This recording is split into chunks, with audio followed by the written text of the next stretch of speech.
The Game of Life and How to Play It by Florence Scovel Shinn. Chapter 8, Intuition or Guidance. In all thy ways acknowledge him, and he shall direct thy paths.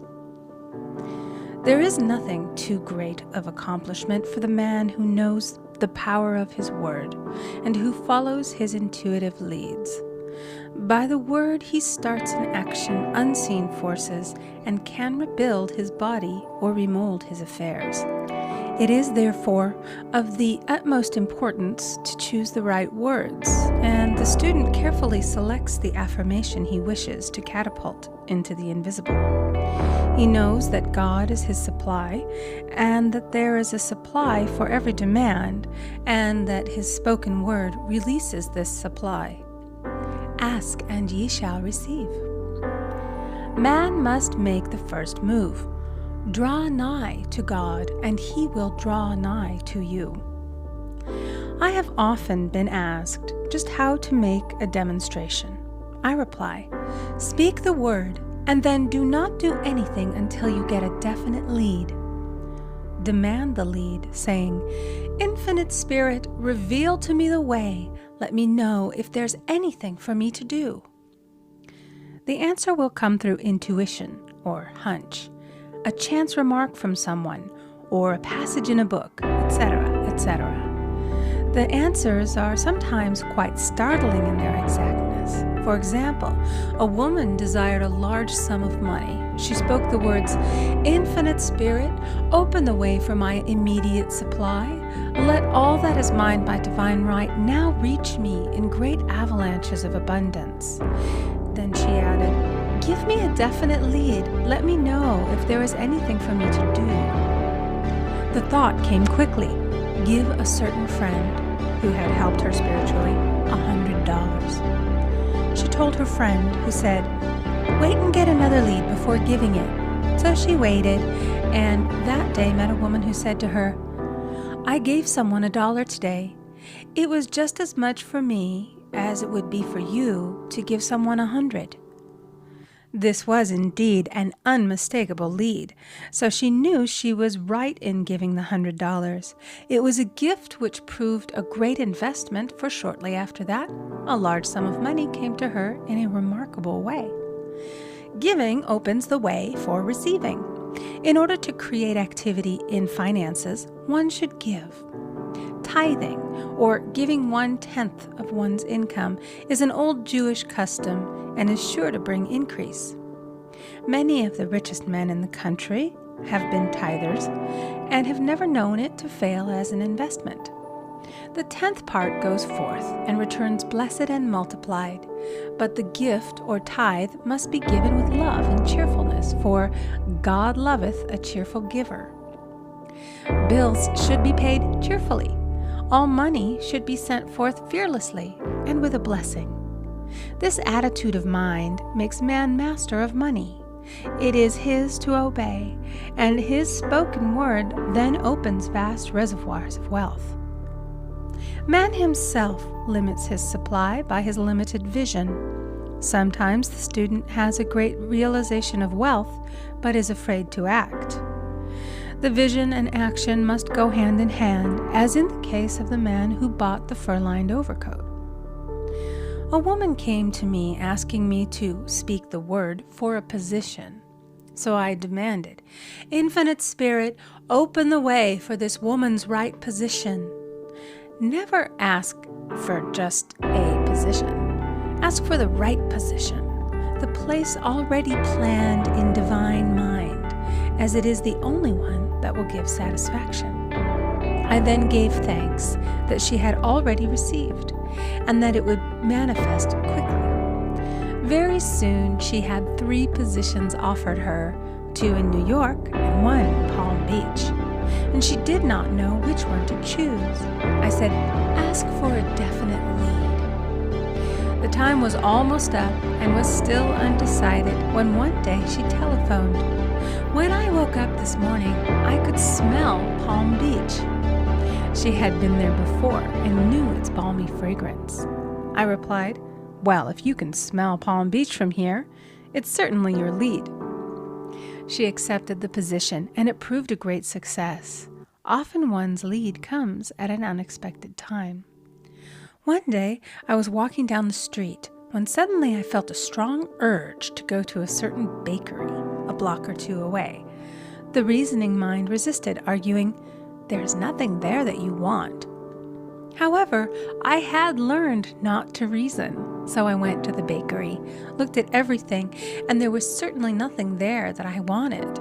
But coming out, I encountered a woman I had thought of often and who was in great need of the help which I could give her. So often, one goes for one thing and finds another. Intuition is a spiritual faculty and does not explain, but simply points the way. A person often receives a lead during a treatment. The idea that comes may seem quite irrelevant, but some of God's leadings are mysterious. In the class one day, I was treating that each individual would receive a definite lead. A woman came to me afterwards and said, "While you were treating, I got the hunch to take my furniture out of storage and get an apartment." The woman had come to be treated for health. I told her I knew in getting a home of her own, her health would improve. And I added, "I believe your trouble, which is a congestion, has come from having things stored away. Congestion of things causes congestion in the body. You have violated the law of use, and your body is paying the penalty." So I gave thanks that divine order was established in her mind, body, and affairs. People little dream of how their affairs react on the body. There is a mental correspondence for every disease.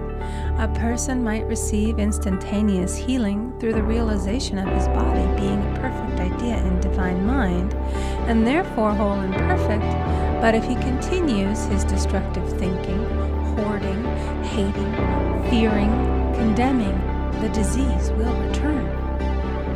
Jesus Christ knew that all sickness came from sin, but admonished the leper after the healing to go and sin no more, lest a worse thing come upon him. So man's soul, or subconscious mind, must be washed whiter than snow for permanent healing. And the metaphysician is always delving deep for the correspondence. Jesus Christ said, "Condemn not, lest ye also be condemned. Judge not, lest ye be judged." Many people have attracted disease and unhappiness through the condemnation of others. What man condemns in others, he attracts to himself. For example, a friend came to me in anger and distress because her husband had deserted her for another woman. She condemned the other woman and said continually, she knew he was a married man. She had no right to accept his attentions. I replied, "Stop condemning the woman. Bless her and be through with the situation. Otherwise, you are attracting the same thing to yourself." She was deaf to my words, and a year or two later became deeply interested in a married man herself. Man picks up a live wire whenever he criticizes or condemns and may expect a shock. Indecision is a stumbling block in many a pathway. In order to overcome it, make the statement repeatedly, "I am always under direct inspiration. I make right decisions quickly." These words impress the subconscious, and soon one finds himself awake and alert, making his right moves without hesitation. I have found it destructive to look to the psychic plane for guidance, as it is the plane of many minds and not the one mind. As man opens his mind to subjectivity, he becomes a target for destructive forces. The psychic plane is the result of man's mortal thought and is on the plane of opposites. He may receive either good or bad messages. The science of numbers and the reading of horoscopes keep man down the mental or mortal plane, for they deal only with the karmic path. I know of a man who should have been dead years ago according to his horoscope, but he is alive and a leader of one of the biggest movements in this country for the uplift of humanity. It takes a very strong mind to neutralize a prophecy of evil. The student should declare, "Every false prophecy shall come to naught. Every plan my Father in heaven has not planned shall be dissolved and dissipated. The divine idea now comes to pass." However, if any good message has ever been given one of coming happiness or wealth, harbor and expect it, and it will manifest sooner or later through the law of expectancy. Man's will should be used to back the universal will. I will that the will of God be done. It is God's will to give every man every righteous desire of his heart, and man's will should be used to hold the perfect vision without wavering. The prodigal son said, "I will arise and go to my father." It is indeed often an effort of the will to leave the husks and swine of mortal thinking. It is so much easier for the average person to have fear than faith. So faith is an effort of the will.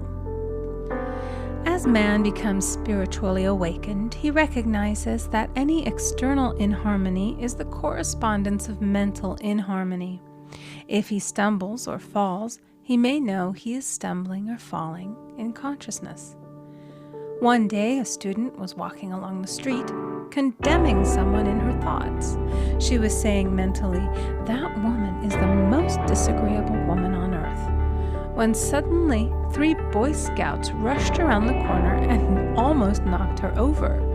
She did not condemn the Boy Scouts, but immediately called on the law of forgiveness and saluted the divinity in the woman.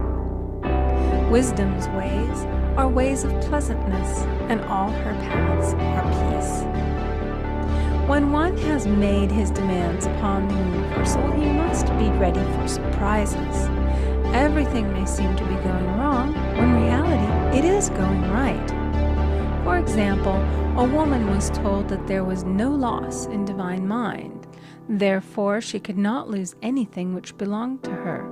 Anything lost would be returned, or she would receive its equivalent. Several years previously, she had lost $2,000. She had loaned the money to a relative during her lifetime, but the relative had died, leaving no mention of it in her will. The woman was resentful and angry, and as she had no written statement of the transaction, she never received the money, so she determined to deny the loss and collect the $2,000 from the Bank of the Universal. She had to begin by forgiving the woman, as resentment and unforgiveness closed the door of this wonderful bank. She made this statement, "I deny loss. There is no loss in divine mind. Therefore, I cannot lose the $2,000 which belong to me by divine right. As one door shuts, another opens." She was living in an apartment house which was for sale, and in the lease was a clause stating that if the house was sold, the tenants would be required to move out within 90 days. Suddenly, the landlord broke the leases and raised the rent. Again, injustice was on her pathway, but this time she was undisturbed. She blessed the landlord and said, "As the rent has been raised, it means that I'll be that much richer, for God is my supply." The new leases were made out for the advanced rent, but by some divine mistake, the 90-day clause had been forgotten. Soon after, the landlord had an opportunity to sell the house. On account of the mistake in the new leases, the tenants held possession for another year. The agent offered each tenant $200 if he would vacate. Several families moved. 3 remained, including the woman. A month or 2 passed, and the agent again appeared. This time he said to the woman, "Will you break your lease for the sum of $1,500? It flashed upon her, "Here comes the $2,000. She remembered having said to friends in the house, "We will all act together if anything otherwise said about leaving, so her lead was to consult her friends. These friends said, "Well, if they have offered you $1,500, they will certainly give $2,000. So she received a check for $2,000 for giving up the apartment. It was certainly a remarkable working of the law, and the apparent injustice was merely an opening for the way for her demonstration. It proved that there is no loss, and when man takes his spiritual stand, he collects all that is his from this great reservoir of good. I will restore to you the years the locusts have eaten. The locusts are the doubts, fears, resentments, and regrets of mortal thinking. These adverse thoughts alone rob man, for no man gives to himself but himself, and no man takes away from himself but himself. Man is here to prove God and to bear witness to the truth. And he can only prove God by bringing plenty out of lack and justice out of injustice. Prove me now herewith, saith the Lord of hosts, if I will not open you the windows of heaven and pour out a blessing, that there shall be not room enough to receive it. End of chapter 8. Recording by Amy Conger.